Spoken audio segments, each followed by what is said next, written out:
예, 부산 북구 출신 전재수 의원입니다. 늦은 시간까지 국정감사 받으시느라 고생이 많으십니다.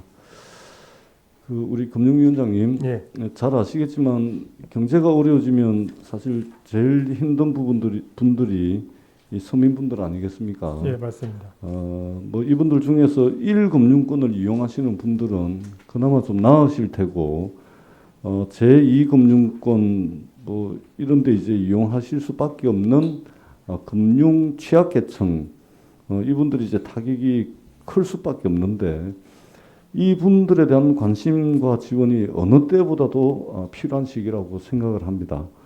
물론 이제 금융당국에서도 여러 가지 금융 지원 사업들을 이제 확대를 하고 그러고 있는 것은 잘 알지만, 그럼에도 불구하고 제가 이제 이번 국정감사를 맞이해서 제2금융권 중심으로 해서 데이터, 현황 자료들을 쭉 살펴보니까 몇 가지 좀 아쉬운 부분들이 있어서 우리 서민 금융 지원 또는 서민 지원의 사각지대는 없는지 한번 좀 살펴봐 주십사 하는 말씀을 드리도록 하겠습니다.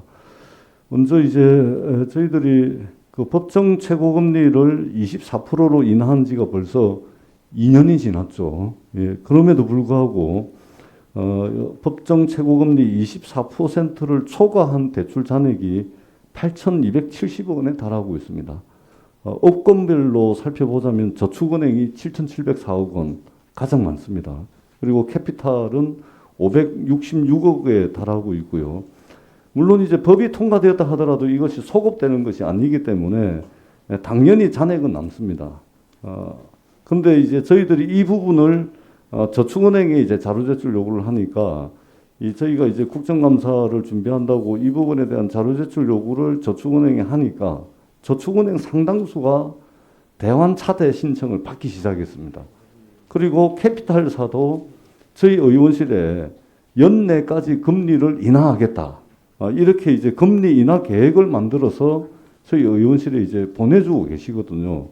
이 이야기는 뭐냐면, 이렇게 저희가 자료제출 요구하는 것만으로도 금리를 인하하겠다, 뭐 이렇게 지금 나서고 있는 거 아니에요. 그러면은 저희가 이렇게 하기 전에 금융위원회에서 먼저 좀 관심이 있었으면 저희 의원실이 무섭겠습니까? 금융위원회가 무섭겠습니까?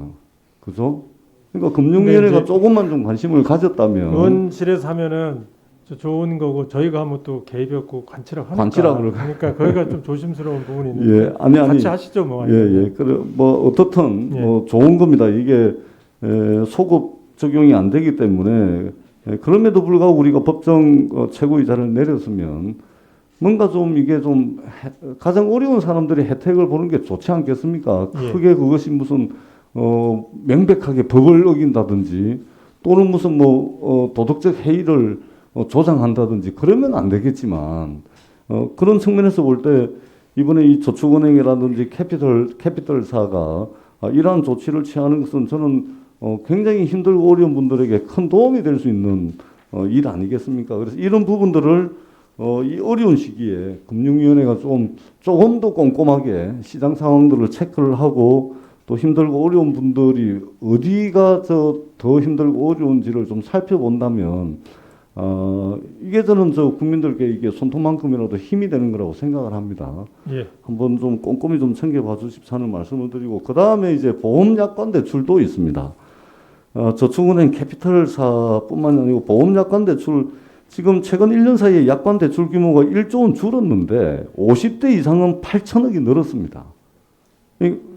그리고 지금 현재 이제 36조 원에 달하는데, 잘 아시겠지만 우리나라의 50대 이상은 이제 퇴직을 했거나 또는 퇴직 이후에 재취업을 해야 된다거나 또는 노후를 준비를 해야 될 시기인데, 사실은 보험 계약을 해지 위험을 안고 있는 보험약관 대출을 하는데 문제는 이게 이자가 8%입니다. 그죠? 근데 잘 아시겠지만 이 보험회사들이 그냥 대출을 해주는 게 아니라 이게 이 담보를 잡고 해주는 거 아닙니까? 근데 담보의 위험성이 굉장히 낮음에도 불구하고 8%대 금리입니다. 지금 저금리 시대에. 저는 이 볼 때 굉장히 좀, 물론 이제 뭐 시장의 메커니즘을 제가 부정하는 건 아니지만 그래도 저는 과한 측면이 있다고 생각을 합니다. 그렇기 때문에 이 부분 한번 점검을 해주시고요. 그 다음에 여신업권으로 한번 넘어가 보겠습니다. 여신업권으로 넘어가면 카드사 리볼빙 현황을 살펴보니까 20세 미만의 2월 잔액이 2017년 대비 120%로 폭증했습니다. 그리고 20대 2월 잔액도 현재 4,268억 원으로 52% 증가한 상태고요.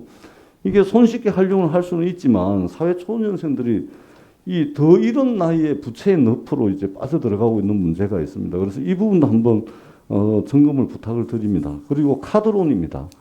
카드론 같은 경우도 올 상반기 기준으로 해서 전체 카드론 이용자가 260만 명 정도 되는데 이 중에 절반 이상인 146만 명이 이미 세 군데 이상에서 대출을 받은 다중채무자입니다. 여러 군데서 다중채무자, 여러 군데서 빌리는 다중채무자 충분히 있을 수 있습니다. 다만 이 회수율이 문제인데요. 올해 상반기 카드론 회수율이 11.8%밖에 안 됩니다.